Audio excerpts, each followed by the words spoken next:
Yeah, thank you. It was a great victory for us. I want to thank the Chick-fil-A Peach Bowl for just an incredible experience for our football team, I mean, our entire organization, and we're forever grateful for the opportunity. Our guys played extremely hard, like they always do. They never flinch. They continue to just keep chopping wood and keep believing, and we're able to hit our stride there in the second half and play complementary football and offense, defense, and special teams, working together, and we were able to, take it down into the deep into the fourth quarter, and we got stronger and stronger as the game went, and we went down into the deep water, and we're able to find a way to get it done, and we were really proud of our guys and our seniors.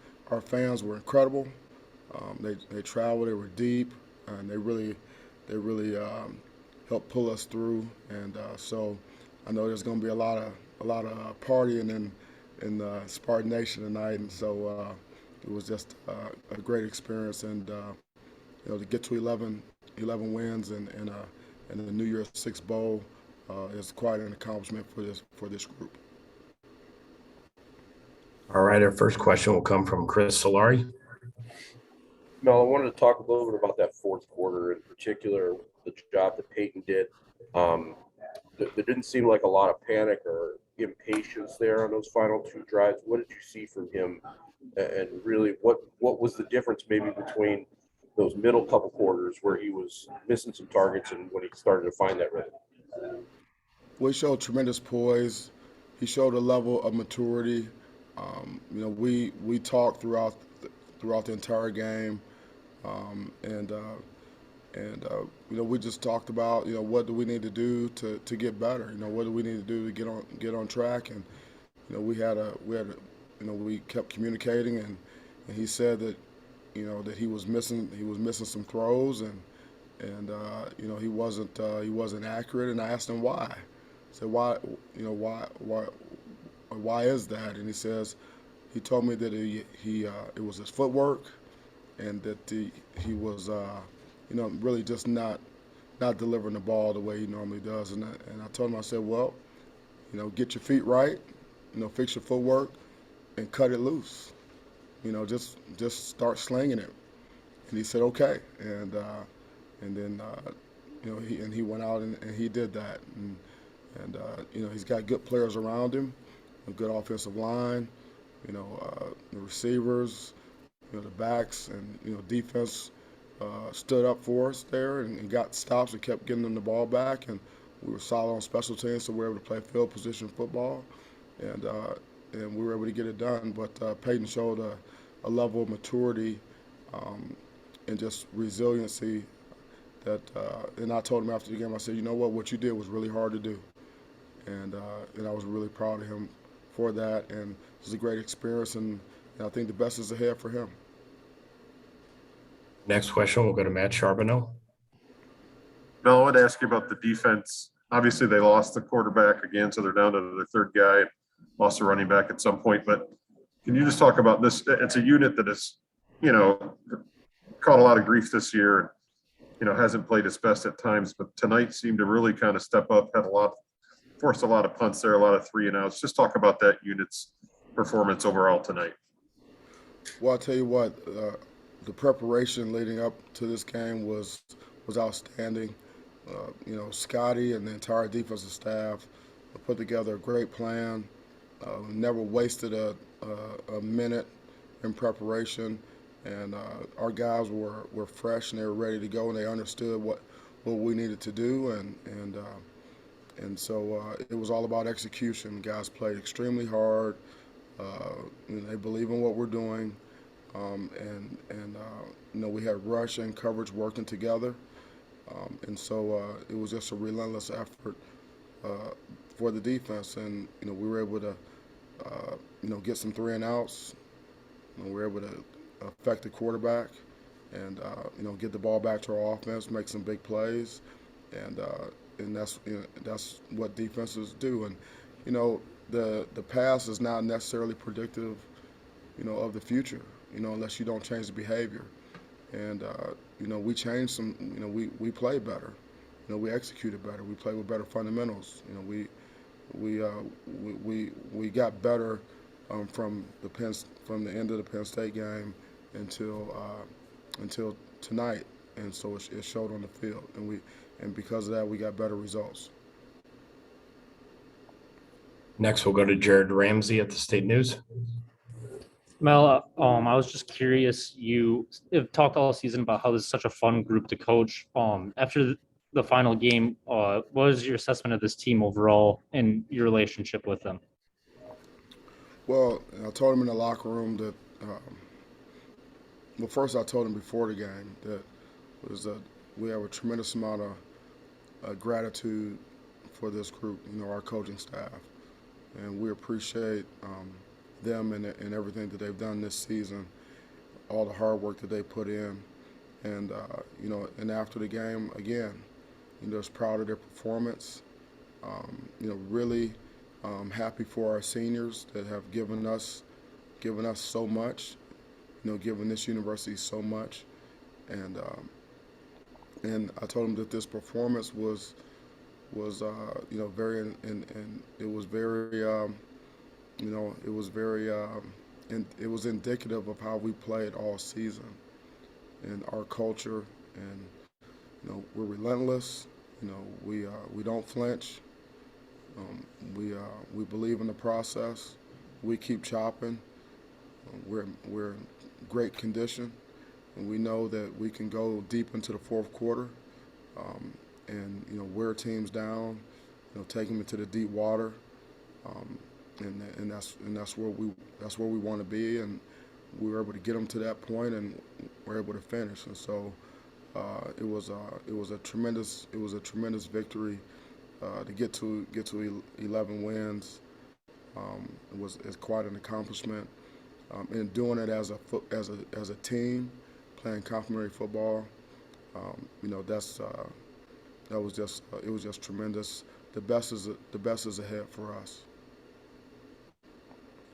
Next, we'll go to Dawn Montgomery. Thank you. I actually have two questions. I know with Coach that you just said that the best is yet to come. Just kind of like you won your first bowl game. Let's start there. And now that you're moving forward with the team, you're locked in with a great contract and everything to move forward. Talk about what you're looking forward to doing in the next season. Well, it's going to be a 24-hour rule for me, and we're going to enjoy this victory, and then we're going to get back to work.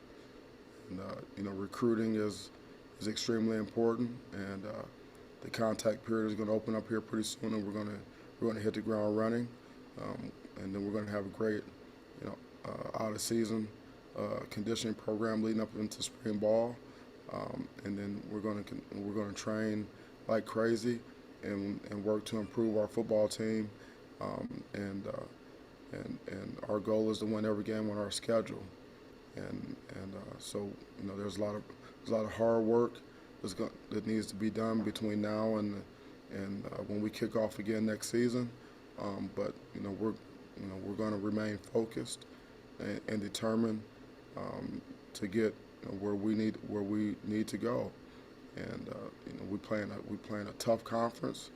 It's very rugged. It's very competitive.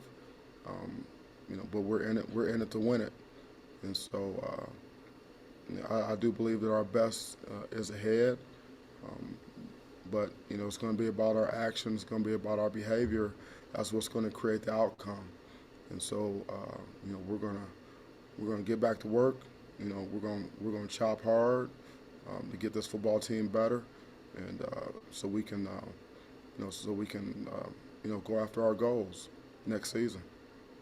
Awesome. My last question is about the fans. I know it was exciting to see so many Spartan fans there in Mercedes-Benz Stadium. Just kind of express your gratitude, I guess, in a sense of support of, the fans, the alumni, the students that travel to the city of Atlanta in the midst of COVID and everything. Just share your thoughts on that, please. Well, our fans have been great all season, and Spartan Nation is strong, has always been strong. Football is extremely important here at Michigan State, and we have a tremendous fan base across the country and throughout the world. 500,000 living alumni, and they've traveled well all season, and the watch parties in all the different cities and all the alumni clubs, and it's just everyone's very excited about the direction of our program, and they support us. They support us in many ways, and so I want to thank our fans, for believing in us and supporting our program, and they will continue to do that, and our fans deserve a winning football team. Our fans deserve a championship football team. Our fans deserve to see a brand of football that they can be proud of, and that's what we're here to do. It means something to us to make our fans proud, and that's something that we talk about, all the time, and we're going to continue to do that. We're going to do it as a team. Our team on the field and our fans. Together, we're going to accomplish some great things here. All right, our next we'll go to Graham Couch. And Mel, I'm wondering, you talk about the future and everything, but you've talked also this season about maximizing your potential, reaching your potential. Do you feel like this team did that? Is that one of the things in terms of foundation, in terms of culture and moving forward and things to build off as a program? What this team did is that?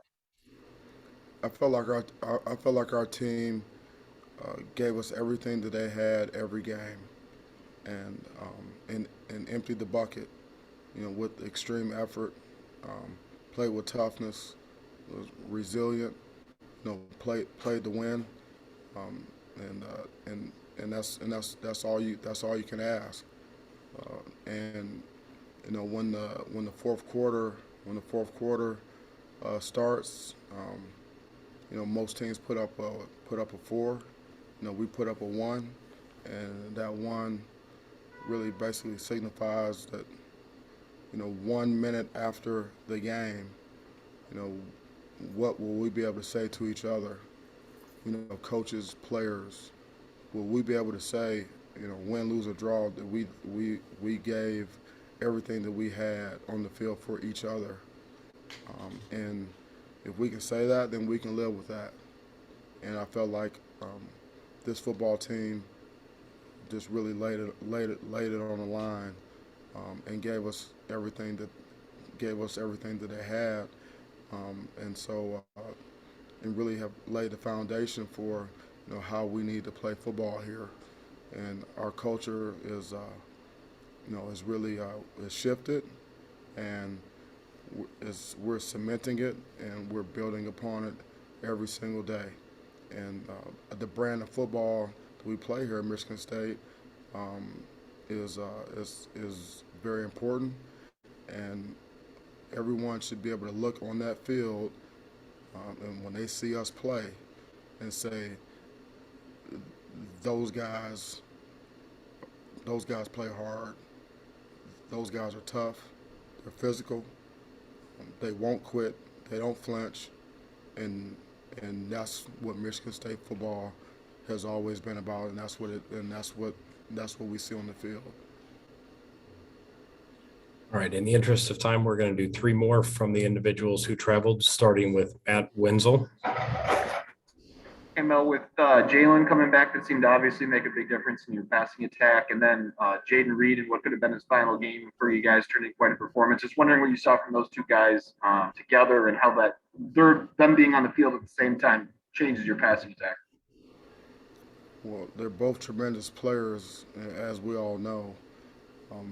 They compete. They can win one-on-one.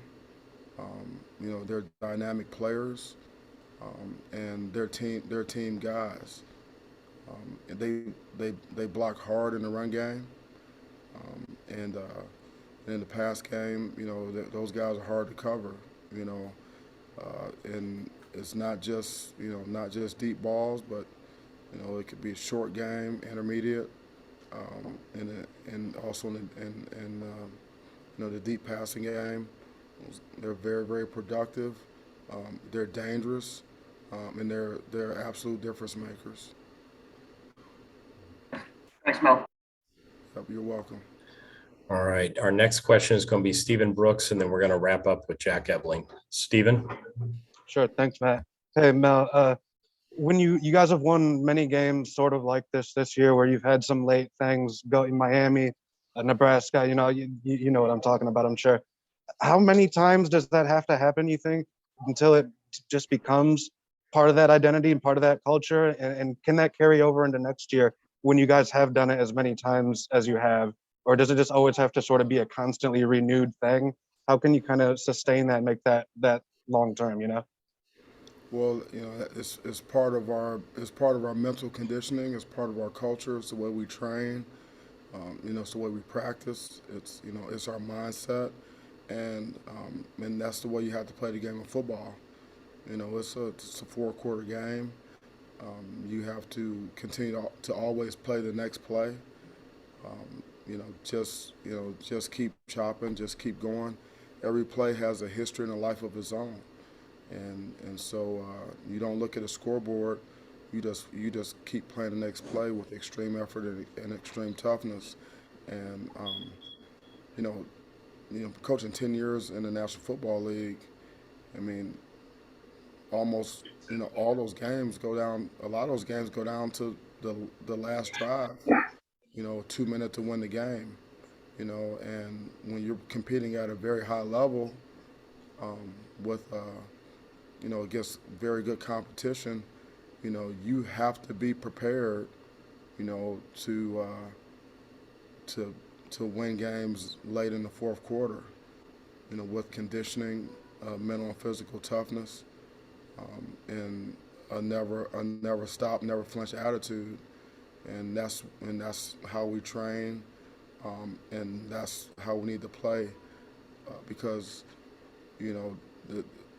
at the top where the best compete, success is measured in inches, and you have to be at your best when your best is needed, and oftentimes that's down the stretch, late in the fourth.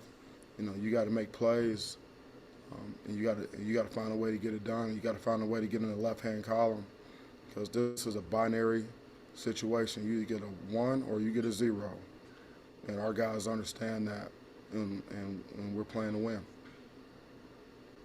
Thank you. Right, we'll wrap up with Jack Ebling.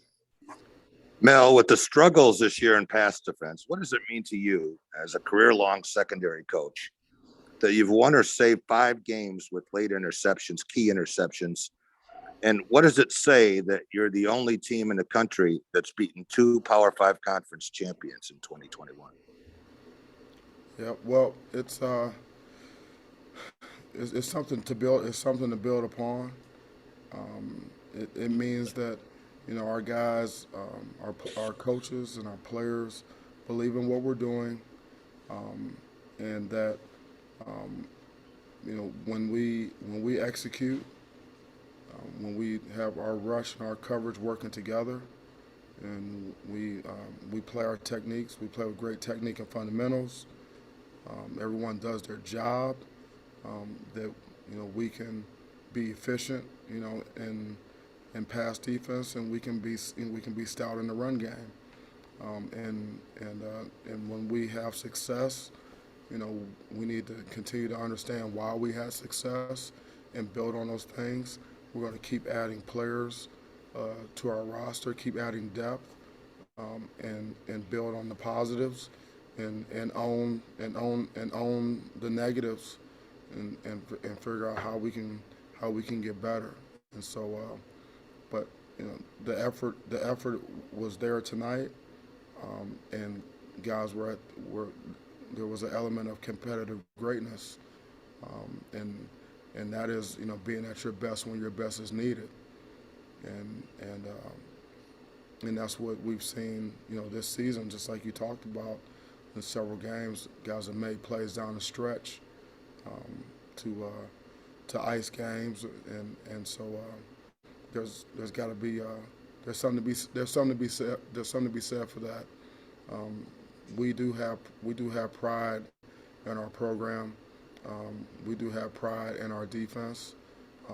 We're not where we need to be, but we're going to get there.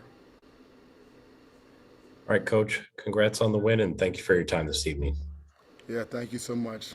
Go Green.